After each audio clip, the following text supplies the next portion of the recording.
Okay, then I'll turn it over to Janet to introduce today's program. Thank you. Our program today is with Jeffrey King. He has served as the Economic Development Manager for the City of Forest Grove for the last 16 years. He's responsible for all aspects of economic development, including recruitment, retention, startups, marketing, downtown development, the Forest Grove Economic Development Commission, program administration, and oversight of tourism. Prior to this position, Jeffrey worked in the city of Milwaukee and was the executive director of the Columbia Pacific Economic Development District. He is a member of the Forest Grove Lions Club and Tualatin Valley Toastmasters Club. He also lives here in Forest Grove. Welcome, Jeffrey. Thank you, Janet, and all members. I think about this whole period, 14 months plus, as harkening back to the old Chinese adage that may you live in interesting times, and I would say, and then some. I break this down into kind of three components. The first being right up until the pandemic started. In other words, the pre-pandemic, March of 2020, we had an unemployment rate of 3.5%. Our unemployment had dropped 31% over the last 5 years. All of our indicators were going in the positive direction. In fact, they were accelerating. For example, median household income had increased 23.9% over 5 years. And wage growth was 11.3%. Employment growth was pretty close to the average of our other regional comparisons of Washington County, PMSA, the Portland MSA Forest Grove was 13.5% over that 5 years. We also saw a rapid decline in poverty rate, down 23% over 5 years.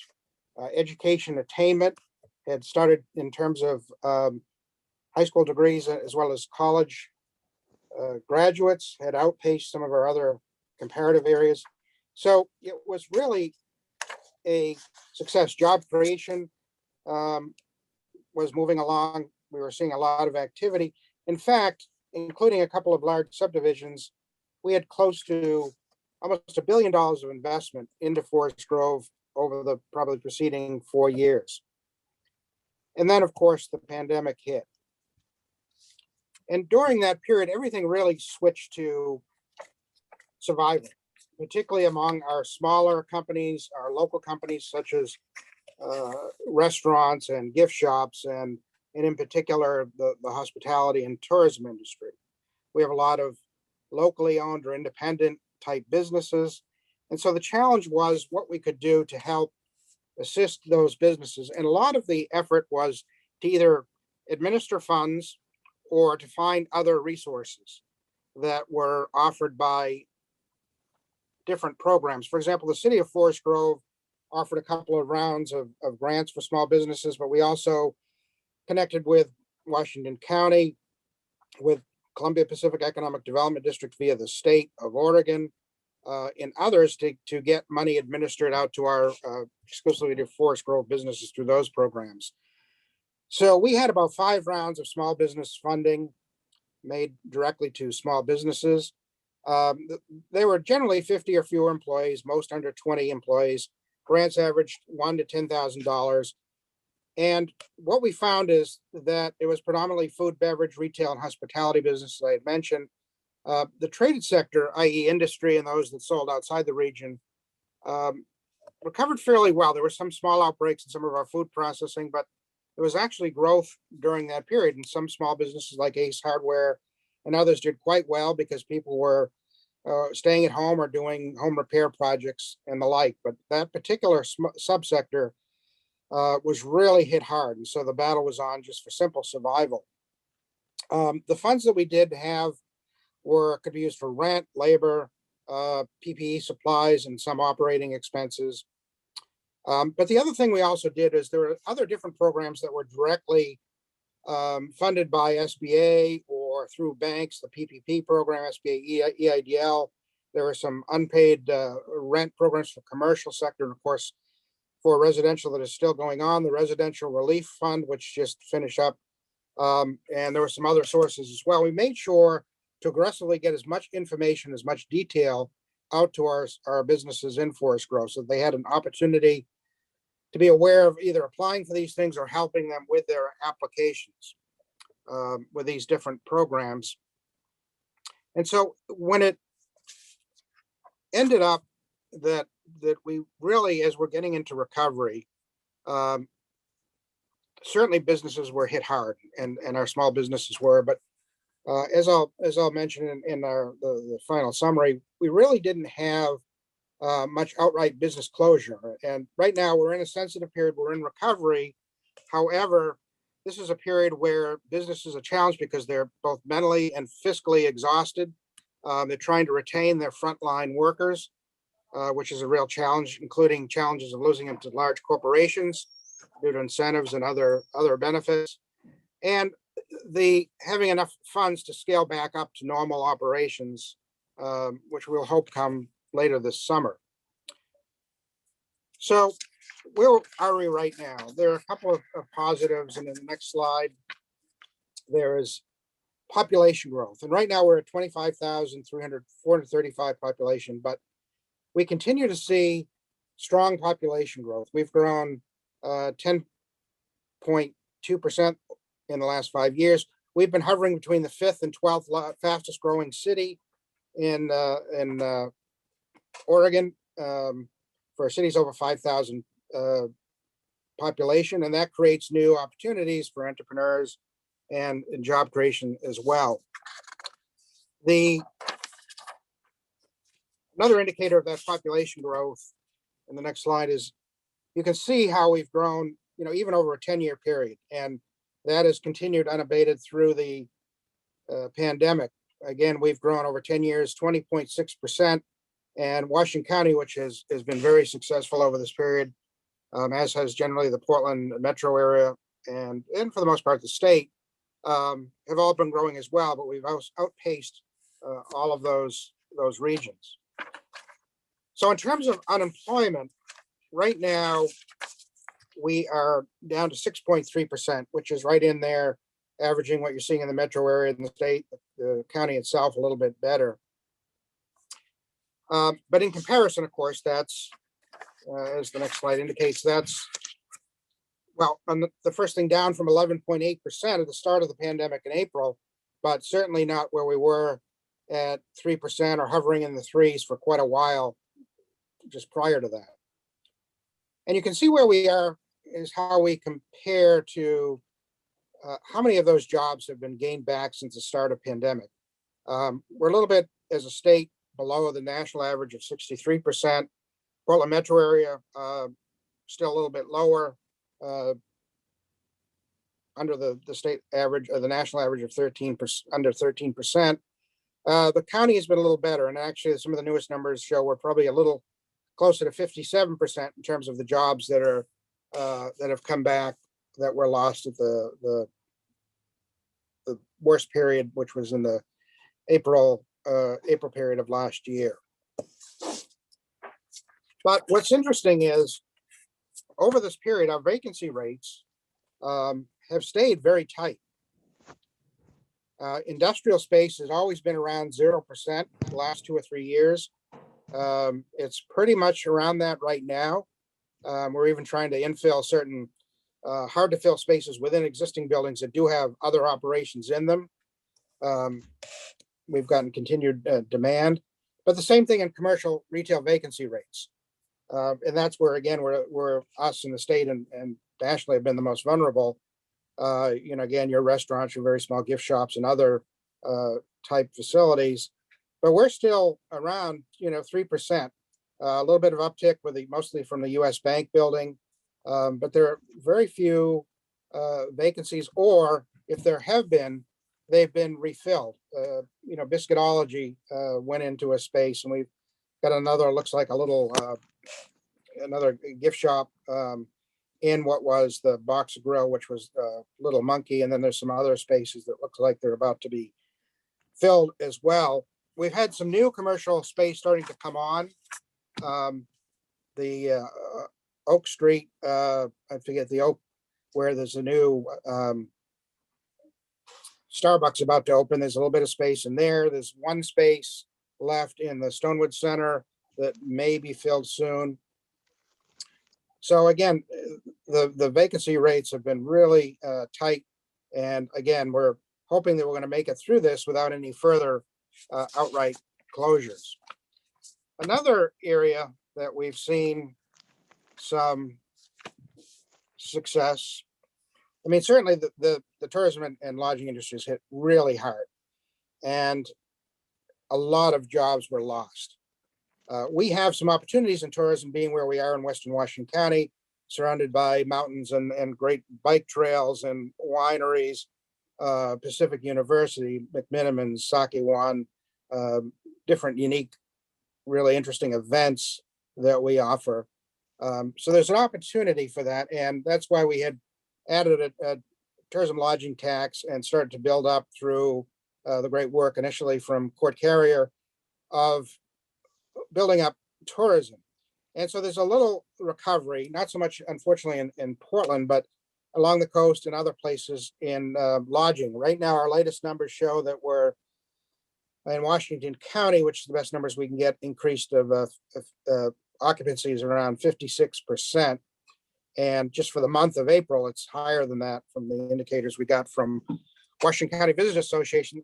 And that's an increase of 134%. You know, locally, anecdotally, some of our hotels, we've been hearing some very strong growth as well. In addition, as I mentioned, this robust tourism program, including a new website, discoverforestgrove.org, as well as for the first time, Facebook and Instagram, and an effort on social media as well. We also have some other visual improvements that we've established. That's on the next slide. We have a new light pole welcome banners you may have seen in different languages that we are looking to bring in tourists from all over the country and all over the world. We have our new Wayfinder signs coming. We have the new logo, which is Branch Out in Forest Grove, that you'll start to see on our new dining guides that we just put out in. They're on the welcome banners, as well as these Wayfinder signs, and eventually the kiosks as well. We just finally published for the first time, actually probably since the end of 2019, an updated dining guide that's out and about with the chamber and the different kiosks, as well as the new Discover Forest Grove guide has just come out as well. And lastly, we're handing the baton off and continuing uninterrupted with the Forest Grove Chamber, managing these tourism efforts as we seek to see a rebound. I think there's a lot of pent-up demand for people to get out. If they're not traveling by air, then maybe they're traveling locally or regionally, more of a staycation. Any way that we can get tourism, will certainly, in the interim, until we really see a lot of activity,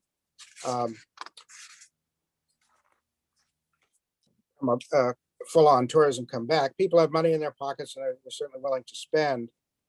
In summary, we're starting to see some recovery overall. Now, as I mentioned, we so far have lost and very few businesses outright. A couple of smaller businesses that we did lose, that Boxer Grill, and there are a couple of others that we have lost permanently. Some, like Sawa, were temporarily closed for quite a while, but they're open now and offering lunch and dinner.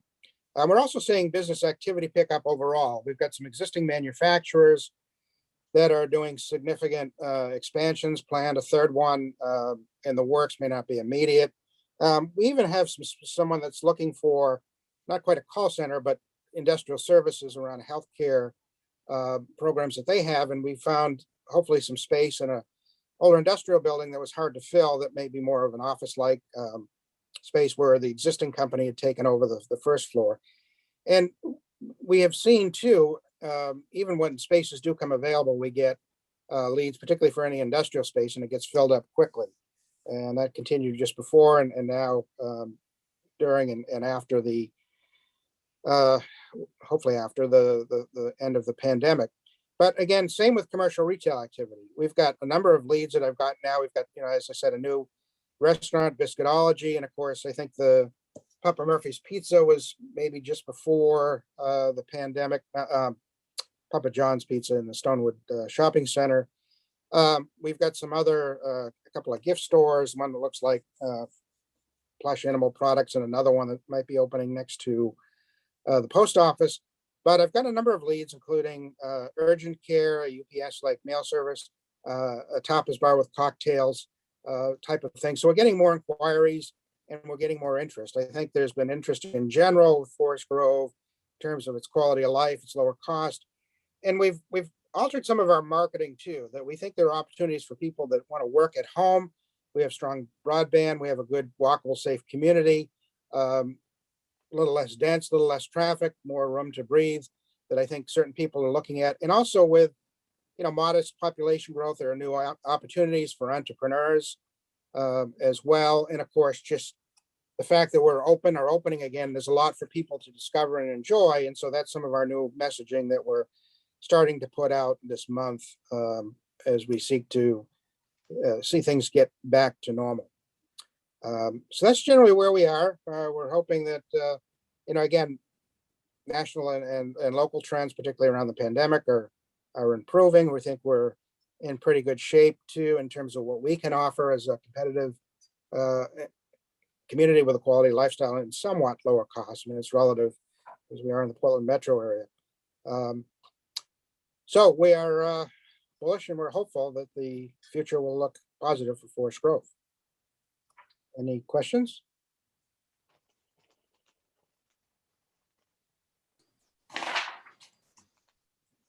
Yeah, you said that there were a couple of retailers that went out permanently. Do you know who those were?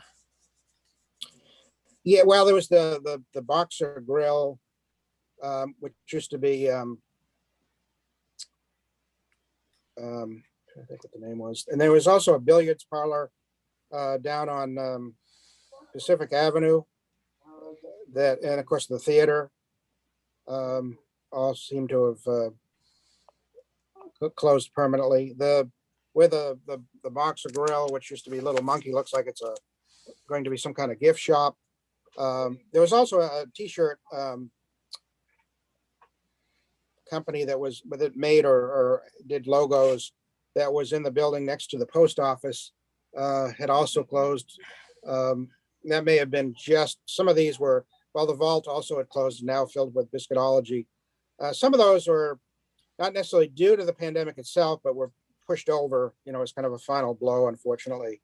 But that's mostly the extent. We really haven't seen many outright permanent closures. Okay, it actually sounds like things are getting better in Forest Grove right now. With the US Bank closing, what kind of business are you looking for that building? Or, I mean, could it be split up into sections or small shops or like a mall kind of situation, or? Well, they do have a major broker, which is a good sign. So it's someone that really can work their networks.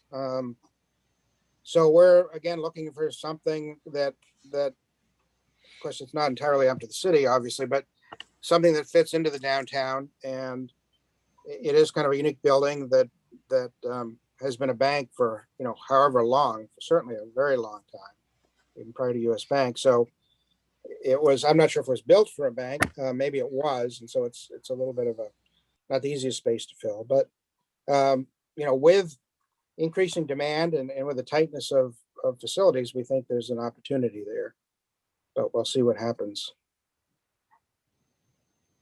We work closely with our brokers to try to offer ways that we can help, whether it's technical assistance or demographic data or incentives that are available. Not that we have many of those.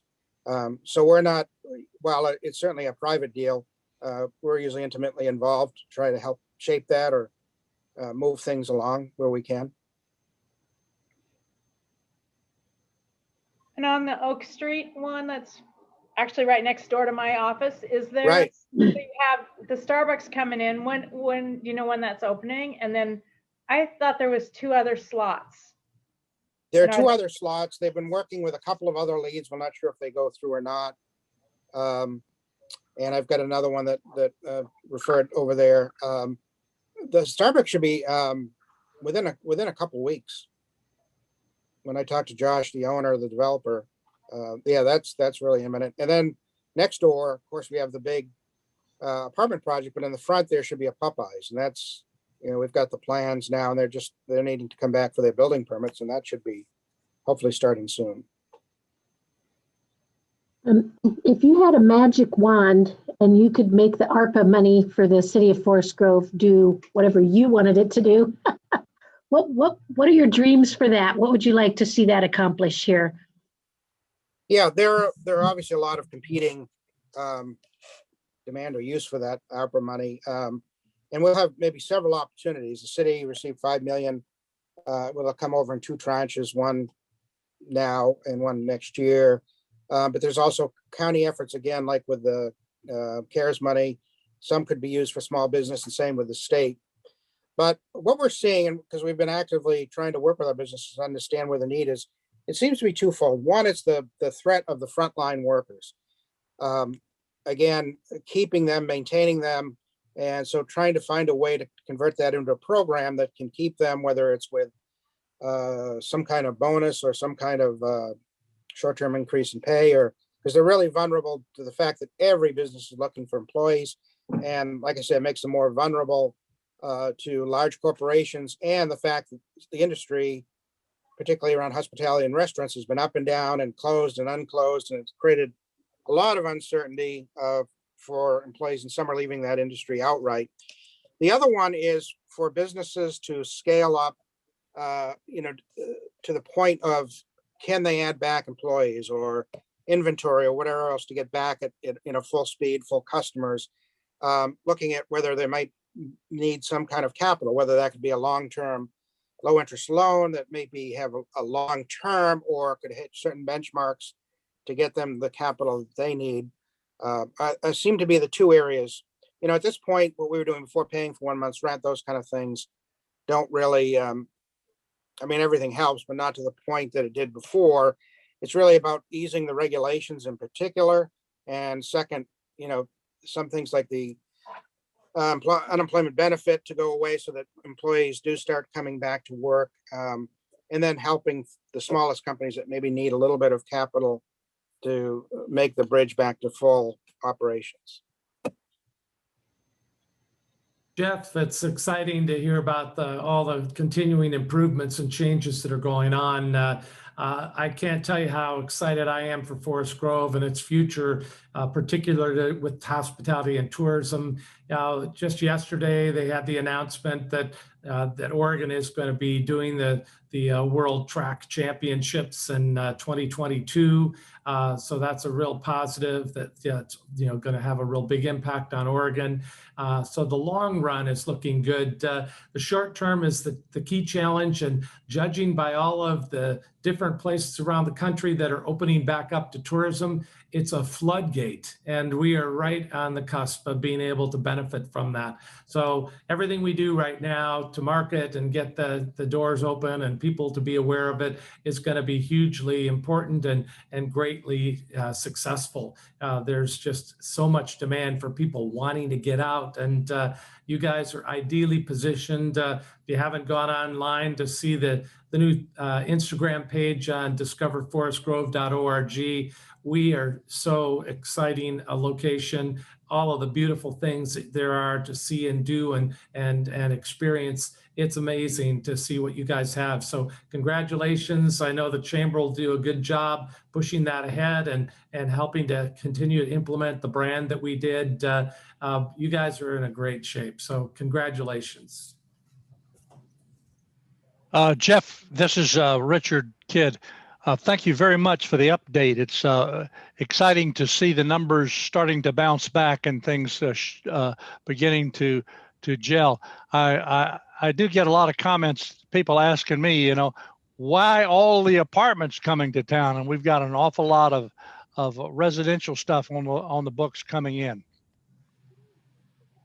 Yeah, that was one market in particular, the apartments. Obviously under your leadership too, we had a lot of single family homes coming in, and then the market got overheated because there was no space. And so, yeah, that's starting to fill in as well, and it'll create some demand for other small businesses.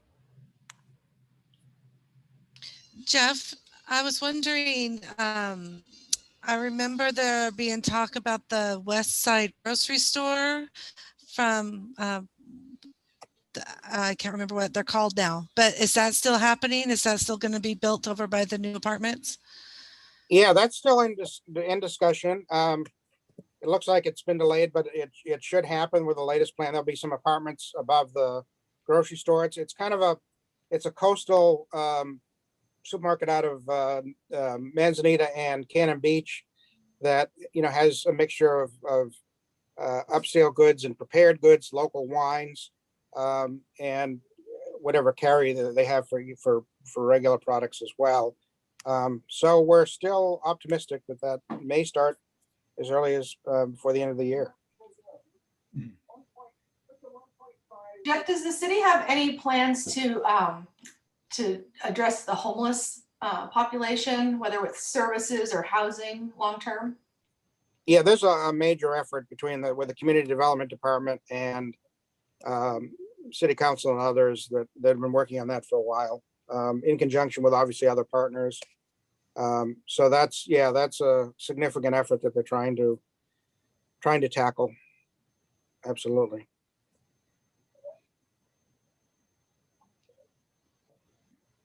Any other questions for Jeff? Yeah, I have one.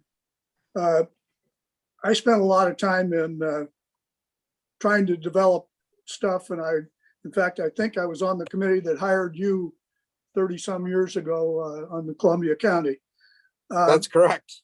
I've always had an opinion that commercial will come when there's enough people in a certain area to buy product, but industrial will come where it gets a good deal. And industrial tends to increase tax bases and make it easier to fund government. Hillsborough is just filling up with industry. There's a new plant going up every month. Do we have anybody like that looking to come? We don't have the space. Yeah, we had, well, we had a couple of companies that had done either $30 million projects. Actually, three of them. MGC Pure, and they're looking to do another expansion. That was a $30 million project initially. Old Trapper has really been expanding by leaps and bounds. When I started working with them, they had probably about 80 employees. They have about 250, and they had done again a $30 million expansion. Yeah, part of the challenge that is Hillsborough has been blessed, and some of that's political because how Metro works with land, is that we could use more solid industrial land. We have a large project that we're working with now that may or may not come to fruition. But they're, we have seen Chaucer Foods is another one that's looking to expand again. They're over 100 employees. So we have seen that, but we could use the advantage Hillsborough certainly has is they're right or close to the highway, and they've got all of that additional land. We're trying to make the best use of what we do have and we have been aggressively, marketing that land. We have enterprise zone incentives that we try to push with it, but it's a little bit of a challenge. But yes, you're absolutely right that it provides usually higher paying jobs, increased tax base, and dollars circulate through a community more so with traded sector type businesses. So it's very important. It always has been. That's also what part of our marketing is about, recruitment, and trying to get the right businesses in. But ultimately, we could use more land. A lot of our west side, or a portion of it, was originally dedicated for future industrial growth, but that was, at least for the midterm, taken away. So we're trying to work with what we have and try to make the best use of it. I've been amazed at the demand for housing in Forest Grove. It seems like a house goes on the market and the next day it's got a sale pending sign on it. And they're selling for more than what they're listed at. And from the traffic on the road going back to Hillsborough or Portland, it seems like there's a lot of people that are buying houses here or working somewhere else. And apparently it's because it's cheaper to live here than it is in other places. Yeah, there are some benefits for sure.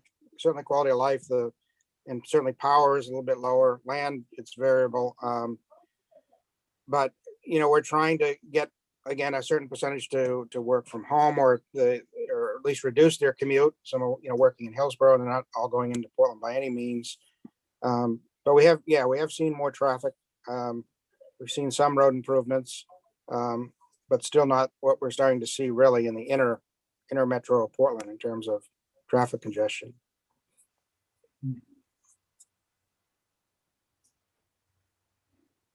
All right, well, thank you, Jeff, for coming out and giving us the update. It's exciting times for sure. Forest Grove's definitely a good place to live and to raise your family. And if you're lucky enough to work here too, you don't have a commute, that's even better. But we really appreciate you.